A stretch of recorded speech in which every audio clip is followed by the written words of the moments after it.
Assalamualaikum warahmatullahi wabarakatuh. Hai teman-teman, ketemu lagi di channel YouTube Dapur Ekonomis. Nah, di video kali ini saya mau buat kue lapis dengan perpaduan dua warna yang super cantik dan menarik ya. Kue yang satu ini rasanya enak banget, manisnya pas, aromanya yang wangi, teksturnya yang lembut, kenyal dan legit. Nah, mau tahu saya buatnya gimana dan bahannya apa aja? Simak videonya sampai dengan selesai. Terima kasih.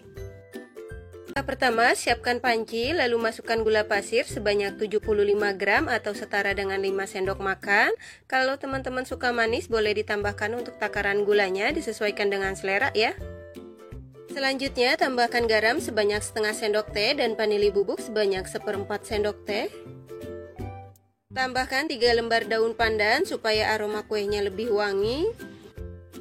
Selanjutnya, tambahkan santan sebanyak 350 ml dengan kekentalan sedang. Santan ini saya dapat dari satu bungkus santan instan yang ukuran 65 ml. Kemudian saya tambahkan air sampai volumenya menjadi 350 ml ya. Kemudian selanjutnya kita aduk-aduk sebentar supaya semua bahan tercampur rata. Lanjut santannya kita masak.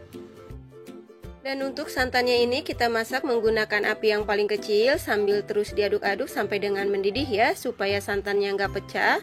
Dan tujuan santannya dimasak dulu supaya kuenya lebih awet dan nggak cepet basi ya teman-teman. Setelah santannya mendidih, kemudian matikan api kompornya sambil diaduk-aduk sebentar ya, supaya menghilangkan sedikit uap panasnya.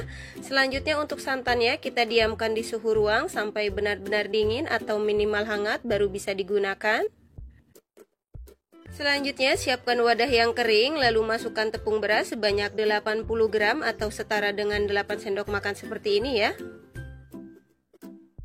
Selanjutnya tambahkan tepung tapioka atau tepung kanji sebanyak 30 gram atau setara dengan 3 sendok makan.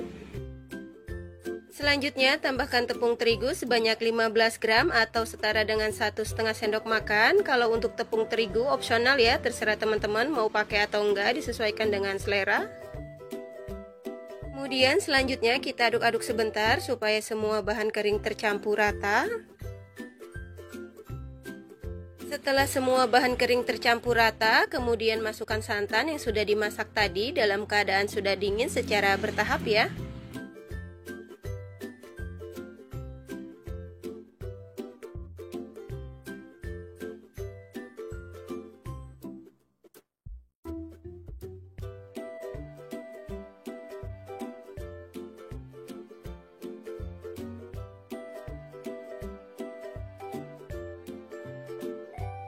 Setelah semua bahan kering dan santan tercampur rata, kemudian kita saring supaya tidak ada tepung yang menggumpal atau bergerindil.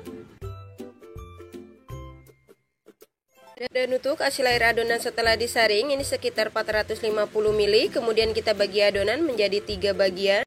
Nah, ini dia adonan yang sudah saya bagi menjadi 3 bagian. Untuk adonan yang pertama saya tuang sebanyak 100 ml, yang kedua 150 ml, dan yang ketiga 200 ml. Kemudian selanjutnya untuk masing-masing adonan ini kita beri warna sesuai dengan selera. Untuk adonan yang pertama saya tambahkan pewarna hijau tua makanan sebanyak 2 tetes.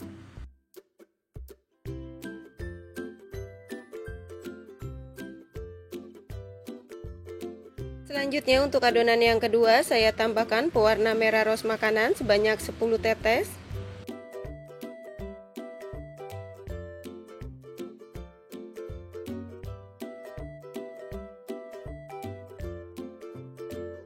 Selanjutnya untuk adonan yang ketiga atau yang terakhir saya tambahkan pewarna putih makanan sebanyak setengah sendok teh. Kemudian kita campur dengan sedikit adonan lalu aduk sampai tercampur rata.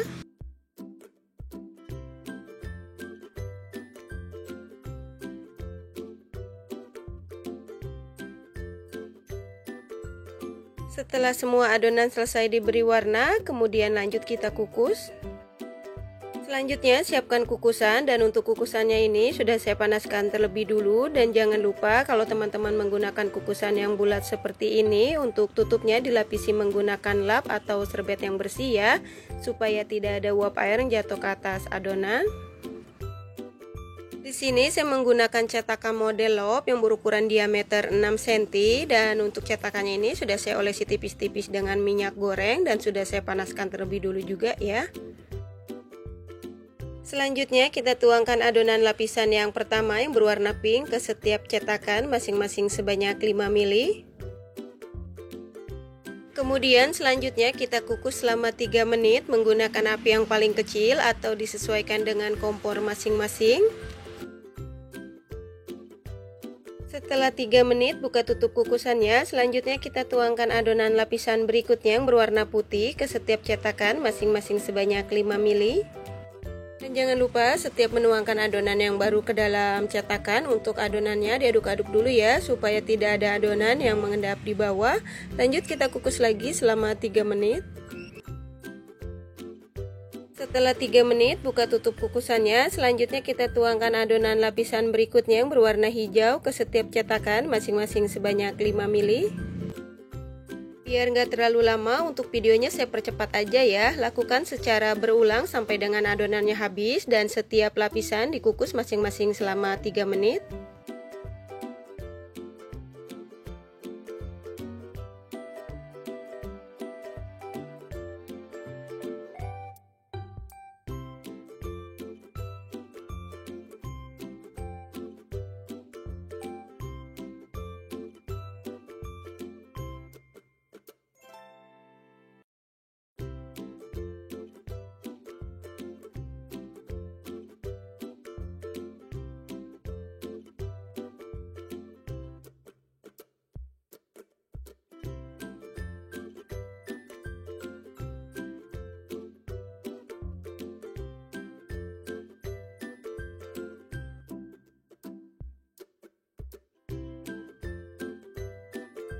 Alhamdulillah kita sudah sampai ke lapisan yang terakhir. Selanjutnya tuangkan adonan lapisan berikutnya yang berwarna pink ke setiap cetakan masing-masing sebanyak 5 ml atau sampai dengan adonannya habis ya.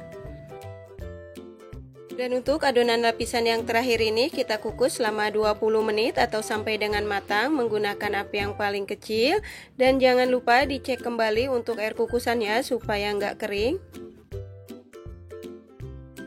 Setelah 20 menit buka tutup kukusannya. Nah, ini kuenya yang sudah matang. Kemudian matikan api kompornya, lalu angkat dan tiriskan. Selanjutnya untuk kuenya ini kita diamkan di suhu ruang sampai benar-benar dingin atau bisa dengan bantuan kipas angin ya, baru dikeluarkan dari cetakan. Setelah kuenya dingin, kemudian kita keluarkan dari cetakan, dan cara mengeluarkannya di sini kita tekan secara perlahan setiap pinggir-pinggirnya, lalu keluarkan kue dari cetakan. Masya Allah, warnanya cantik banget ya teman-teman. Nah, ini dia kue lapisnya yang sudah jadi dan siap untuk disajikan. Kue yang satu ini cocok banget dijadikan teman ngopi atau ngeteh ngumpul bareng keluarga, atau bisa juga dijadikan ide jualan untuk isian snack box ya.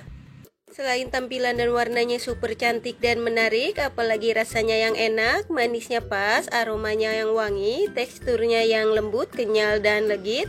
Cara buatnya mudah, apalagi bahan yang super ekonomis ya. Satu resep ini menghasilkan kue lapis sebanyak 10 piece menggunakan cetakan love yang berukuran diameter 6 cm ya. Kalau teman-teman mau buat dalam jumlah yang banyak, untuk resepnya bisa dikali 2, 3 atau 4 disesuaikan dengan kebutuhan. Untuk yang suka dengan resepnya jangan lupa subscribe, dan untuk teman-teman yang sudah subscribe terima kasih banyak ya. Selamat mencoba, semoga bermanfaat dan menginspirasi. Wassalamualaikum warahmatullahi wabarakatuh.